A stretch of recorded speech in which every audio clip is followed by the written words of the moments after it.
வணக்கம். தந்தையின் பாட்காஸ்ட் செய்திகளை வாசிப்பது நான் சலோமி. முதலில் தலைப்புச் செய்திகளை பார்க்கலாம். 93 தொகுதிகளுக்கு நடைபெற்ற 3ஆம் கட்ட தேர்தலில் 64.4% வாக்குகள் பதிவு. முழுமையாக நடைபெற்ற குஜராத் மாநிலத்தில் 58.98 விழுக்காடு வாக்குகளே பதிவு.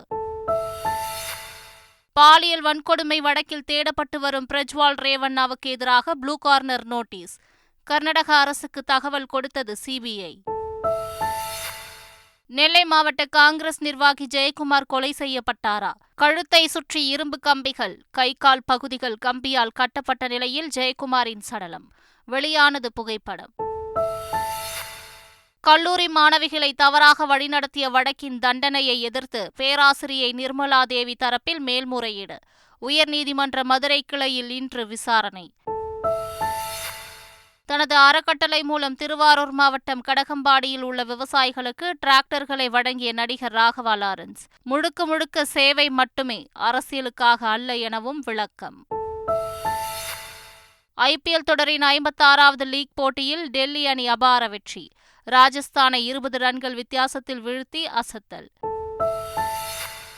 சென்னை சேப்பாக்கம் மைதானத்தில் வரும் 12ஆம் தேதி சென்னை மற்றும் ராஜஸ்தான் அணிகள் மோதும் போட்டி. நாளை காலை 10:40 மணிக்கு ஆன்லைனில் டிக்கெட் விற்பனை. இனி விரிவான செய்திகளை பார்க்கலாம். முதலமைச்சர் ஸ்டாலின் தலைமையிலான திராவிட மாடல் அரசு நிதி நெருக்கடியிலும் கடந்த 3 ஆண்டுகளில் பல்வேறு சோதனைகளை சாதனைகளாக்கி பல திட்டங்களை நிறைவேற்றியுள்ளதாக திமுக தெரிவித்துள்ளது. இதுகுறித்து திமுக வெளியிட்டுள்ள அறிக்கையில், கலைஞர் மகளிர் உரிமை தொகை திட்டத்தின் கீழ் 1,15,00,000 மகளிருக்கு மாதந்தோறும் 1,000 ரூபாய் வழங்கப்படுகிறது என்றும், முதலமைச்சர் காலை உணவு திட்டத்தின் கீழ் 31,000 அரசு பள்ளிகளில் 18,50,000 குழந்தைகளுக்கு காலை உணவு வழங்கப்படுகிறது என்றும் தெரிவிக்கப்பட்டுள்ளது. இதேபோல் புதுமை பெண் திட்டம், மகளிர் கட்டணமில்லா பேருந்து பயணம், மக்களை தேடி மருத்துவம் திட்டம் உள்ளிட்ட பல்வேறு திட்டங்களும் பட்டியலிடப்பட்டுள்ளன. 11, 12ஆம் வகுப்பு மாணவர்களுக்கான துணைத் தேர்வுகள் அறிவிக்கப்பட்டுள்ளன. இதுகுறித்து அரசு தேர்வுத்துறை இயக்குநர் சேதுராம வர்மா வெளியிட்டுள்ள அறிவிப்பில், 12ஆம் வகுப்பு தேர்வுகள் ஜூன் 24ஆம் தேதி முதல் ஜூலை 1ஆம் தேதி வரையில் நடைபெறும் எனவும், 11ஆம் வகுப்பு மாணவர்களுக்கான துணைத் தேர்வுகள் ஜூலை 2ஆம் தேதி முதல் 9ஆம் தேதி வரையில் நடைபெறும் எனவும் தெரிவித்துள்ளார். 12ஆம் வகுப்பு துணைத் தேர்வினை எழுதுவதற்கு மாணவர்களை மே 16ஆம் தேதி முதல் ஜூன் 1ஆம் தேதி வரையில் விண்ணப்பிக்கலாம் என அரசு தேர்வுத்துறை அறிவித்துள்ளது.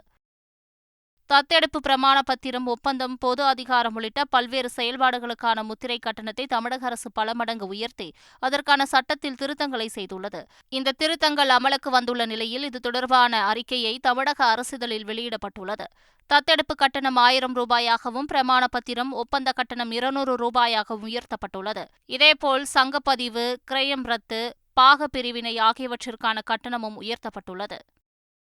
தாம்பரம் ரயில் நிலையத்தில் 4 கோடி ரூபாய் பறிமுதல் செய்யப்பட்ட விவகாரத்தில் பாஜக பிரமுகர் கோவர்தனின் வீடு மற்றும் அவரது ஹோட்டலில் சிபிசிஐடி போலீசார் 6 மணி நேரமாக சோதனை நடத்தி விசாரணை மேற்கொண்டனர். நீலாங்கரையில் உள்ள கோவர்தனின் வீடு மற்றும் அவருக்கு சொந்தமான கிரீன்வே சாலையில் உள்ள ஹோட்டலில் சிபிசிஐடி போலீசார் தீவிர சோதனை மேற்கொண்டனர்.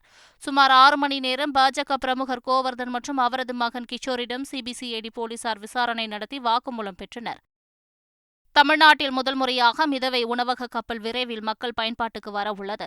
சென்னை கிழக்கு கடற்கரை சாலையில் அமைந்துள்ள முட்டுக்காட்டில் தமிழ்நாடு சுற்றுலா வளர்ச்சிக் கழகத்தின் மூலம் படகு இல்லம் இயக்கப்பட்டு வருகிறது.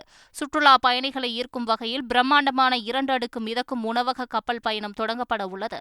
இந்த மிதக்கும் உணவகத்தின் தரைத்தளம் முழுவதும் குளிரூட்டப்பட்ட வசதியுடன் அமைக்கப்பட உள்ளது.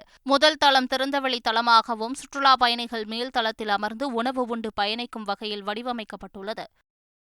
நெல்லை மாவட்ட காங்கிரஸ் தலைவர் ஜெயக்குமாரின் கை, கால்கள் இரும்பு கம்பியால் கட்டப்பட்ட நிலையில் மீட்கப்பட்டதாக புகைப்படங்கள் வெளியாகி அதிர்ச்சியை ஏற்படுத்தியிருக்கிறது. நெல்லை மாவட்ட காங்கிரஸ் தலைவர் ஜெயக்குமார் கடந்த 2ஆம் தேதி மாயமானதாக சொல்லப்பட்ட நிலையில் 4ஆம் தேதி சடலமாக மீட்கப்பட்டார்.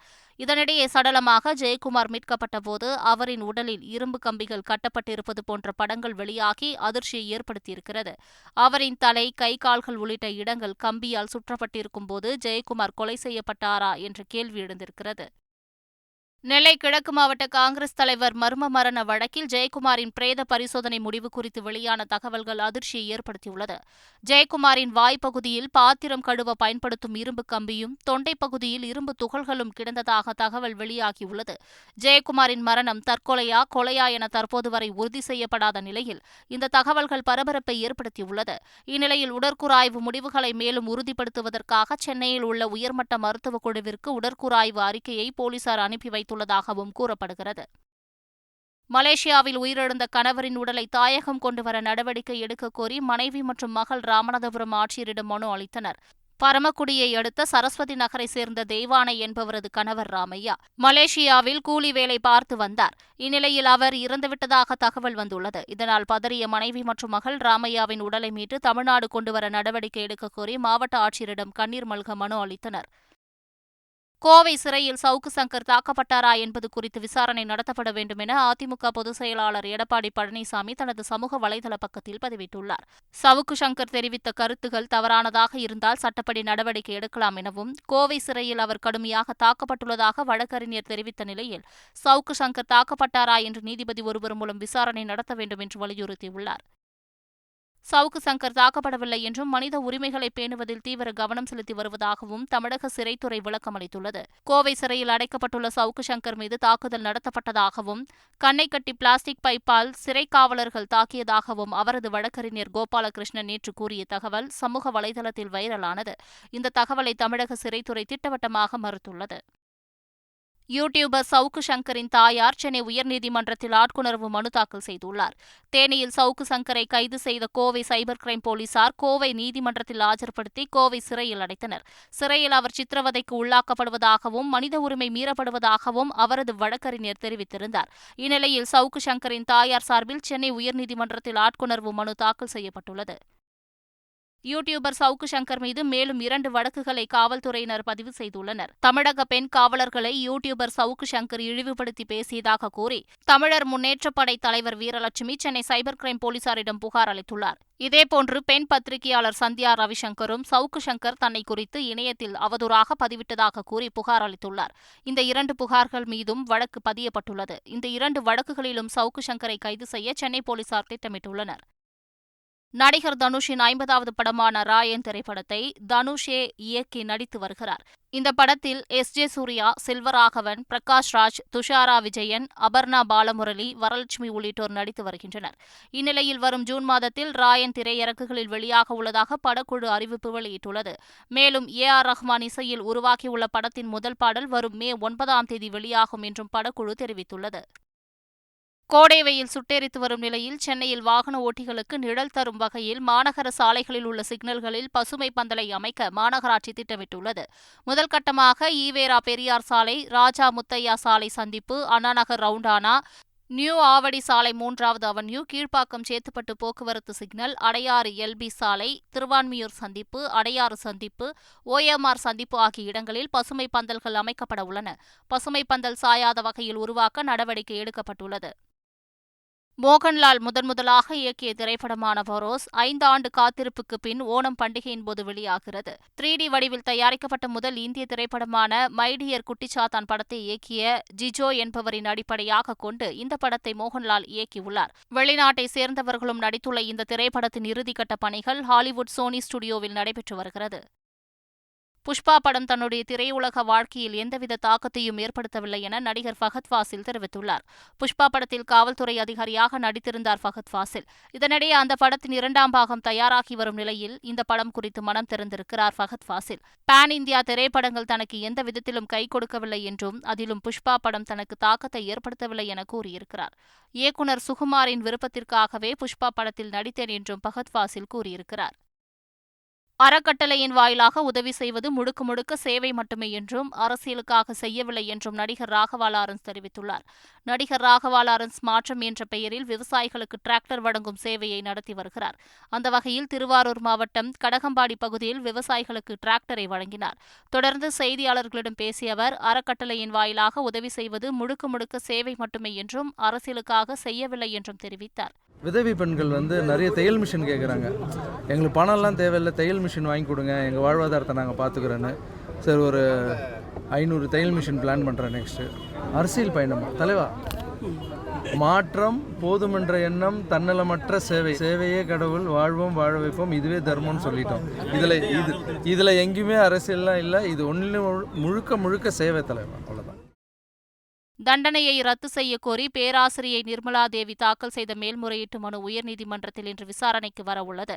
கல்லூரி மாணவிகளை தவறாக வழிநடத்திய விவகாரத்தில் பேராசிரியை நிர்மலா தேவிக்கு ஸ்ரீவில்லிபுத்தூர் மாவட்ட மகளிர் நீதிமன்றம் 10 ஆண்டுகள் சிறை தண்டனை விதித்தது.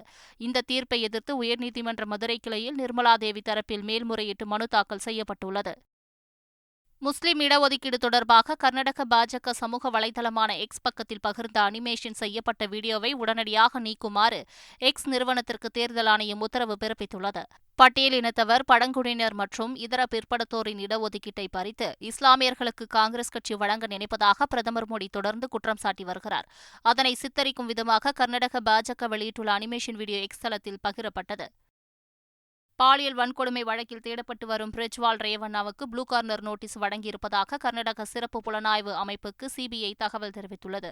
பிரஜ்வால் ரேவண்ணா இருந்தால் தகவல் தெரிவிக்குமாறு இன்டர்போலில் உள்ள 196 நாடுகளுக்கு அனுப்பப்பட்டு இருப்பதாக சிபிஐ தெரிவித்துள்ளது. கடந்த 3 தினங்களுக்கு முன் கர்நாடக அரசு மத்திய அரசுக்கு இமெயில் வாயிலாக கடிதம் அனுப்பிய நிலையில் கடிதத்தின்படி நடவடிக்கை எடுக்கப்பட்டுள்ளதாக சிபிஐ இமெயில் மூலமே கர்நாடக அரசுக்கு தெரிவித்துள்ளது. டெல்லி மதுபான கொள்கை முறைகேடு வழக்கில் கைது செய்யப்பட்ட முதல்வர் அரவிந்த் கெஜ்ரிவாலின் நீதிமன்ற காவலை டெல்லி சிபிஐ சிறப்பு நீதிமன்றம் மே 20ஆம் தேதி வரை நீடித்தது. கடந்த மார்ச் 21ஆம் தேதி அமலாக்கத்துறையினரால் கைது செய்யப்பட்ட அரவிந்த் கெஜ்ரிவாலின் நீதிமன்ற காவல் நிறைவடைந்ததைத் தொடர்ந்து காணொலி வாயிலாக டெல்லி சிபிஐ சிறப்பு நீதிமன்ற நீதிபதி காவேரி பவேஜா முன்பு ஆஜர்படுத்தப்பட்டார். இதனையடுத்து அவருடைய நீதிமன்ற காவலை மே 20ஆம் தேதி வரை நீட்டித்து நீதிபதி உத்தரவிட்டார். நெல்லி மதுபான கொள்கை முறைகேடு வழக்கில் பிஆர்எஸ் கட்சியின் மூத்த தலைவர் கவிதாவின் நீதிமன்ற காவலை வரும் 20ஆம் தேதி வரை நீட்டித்து டெல்லி சிபிஐ சிறப்பு நீதிமன்றம் உத்தரவிட்டுள்ளது. இந்த வழக்கு விசாரணை தொடர்பாக கவிதா நீதிமன்றத்தில் ஆஜர்படுத்தப்பட்டார். அப்போது வழக்கு விசாரணை முக்கிய கட்டத்தில் இருப்பதாகவும் கவிதாவின் மீது 1 வாரத்தில் குற்றப்பத்திரிகை தாக்கல் செய்ய உள்ளதால் கூடுதல் அவகாசம் வழங்க வேண்டும் என்றும் அமலாக்கத்துறை தரப்பில் கோரிக்கை விடுக்கப்பட்டது. இதை ஏற்று கவிதாவுக்கு வரும் 20ஆம் தேதி வரை நீதிமன்ற காவல் நீட்டிக்கப்பட்டுள்ளது. பிரதமர் நரேந்திர மோடியின் சொந்த மாநிலமான குஜராத்தில் உள்ள தொலைதூர தீவான ஆலியாபெட்டில் வாக்குச்சாவடி அதிகாரிகள் கப்பல் கண்டெய்னரை வாக்குச்சாவடியாக மாற்றினர். வழக்கமாக நர்மதா நதியில் அமைந்துள்ள இச்சிறிய தீவில் உள்ள வாக்காளர்கள் 15 கிலோமீட்டர் தூரம் படகு சவாரி செய்து கலதாரா கிராமத்திற்கு சென்று வாக்களிப்பர். ஆனால் இம்முறை அத்தீவில் உள்ள 254 வாக்காளர்களும் தேர்தலில் எளிதாக வாக்களிக்கும் வகையில் கப்பல் கண்டெய்னர் வாக்குச்சாவடியாக மாற்றப்பட்டுள்ளது. சென்னை சேப்பாக்கம் மைதானத்தில் மே 12ஆம் தேதி பிற்பகல் 3:30 மணிக்கு நடைபெறும் ஐபிஎல் போட்டியில் சென்னை, ராஜஸ்தான் அணிகள் மோதுகின்றன. இந்த போட்டிக்கான ஆன்லைன் டிக்கெட் முன்பதிவு நாளை மே 9ஆம் தேதி காலை 10:40 மணிக்கு தொடங்கும் என சிஎஸ்கே நிர்வாகம் அறிவிப்பு வெளியிட்டுள்ளது. டிக்கெட்டின் விலை ரூ.1700 முதல் ரூ.6000 வரை நிர்ணயம் செய்யப்பட்டுள்ளது. ஐபிஎல் தொடரின் 56வது லீக் போட்டியில் ராஜஸ்தானை 20 ரன்கள் வித்தியாசத்தில் டெல்லி கேபிட்டல்ஸ் அணி வீழ்த்தியது. டெல்லியில் நடைபெற்ற போட்டியில் டாஸ் வென்ற ராஜஸ்தான் அணி முதலில் பந்து வீச்சை தீர்மானித்தது. அதன்படி முதலில் பேட் செய்த டெல்லி 20 ஓவர்களில் 8 விக்கெட்கள் இழப்புக்கு 221 ரன்கள் குவித்தது. தொடர்ந்து பேட் செய்த ராஜஸ்தான் 20 ஓவர்களில் 8 விக்கெட்கள் இழப்புக்கு 201 ரன்கள் மட்டுமே எடுத்து தோல்வியடைந்தது. ஐபிஎல் தொடரின் 57வது லீக் போட்டியில் ஹைதராபாத் மற்றும் லக்னோ அணிகள் இன்று மோதுகின்றன.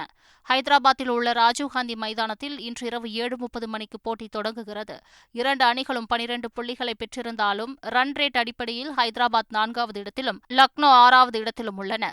இன்றைய போட்டியில் வெற்றி பெற்றால் மட்டுமே பிளே ஆஃப் ரேஸில் நீடிக்க முடியும் என்பதால் இரு அணிகளும் வெற்றிக்காக போராடும் என எதிர்பார்க்கப்படுகிறது.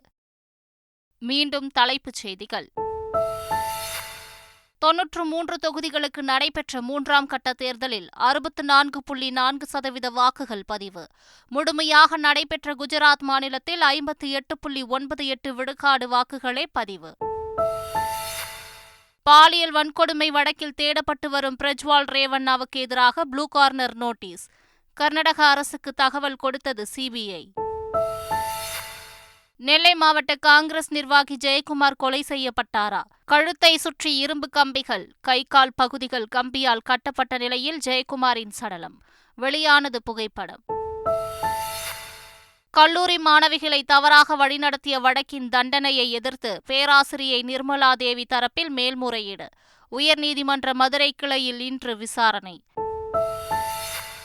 தனது அறக்கட்டளை மூலம் திருவாரூர் மாவட்டம் கடகம்பாடியில் உள்ள விவசாயிகளுக்கு டிராக்டர்களை வழங்கிய நடிகர் ராகவா லாரன்ஸ் முழுக்க முழுக்க சேவை மட்டுமே, அரசியலுக்காக அல்ல எனவும் விளக்கம். IPL தொடரின் 56வது லீக் போட்டியில் டெல்லி அணி அபார வெற்றி. ராஜஸ்தானை 20 ரன்கள் வித்தியாசத்தில் வீழ்த்தி அசத்தல். சென்னை சேப்பாக்கம் மைதானத்தில் வரும் 12ஆம் தேதி சென்னை மற்றும் ராஜஸ்தான் அணிகள் மோதும் போட்டி. நாளை காலை 10:40 மணிக்கு ஆன்லைனில் டிக்கெட் விற்பனை. இத்துடன் செய்திகள் நிறைவடைகின்றன. வணக்கம்.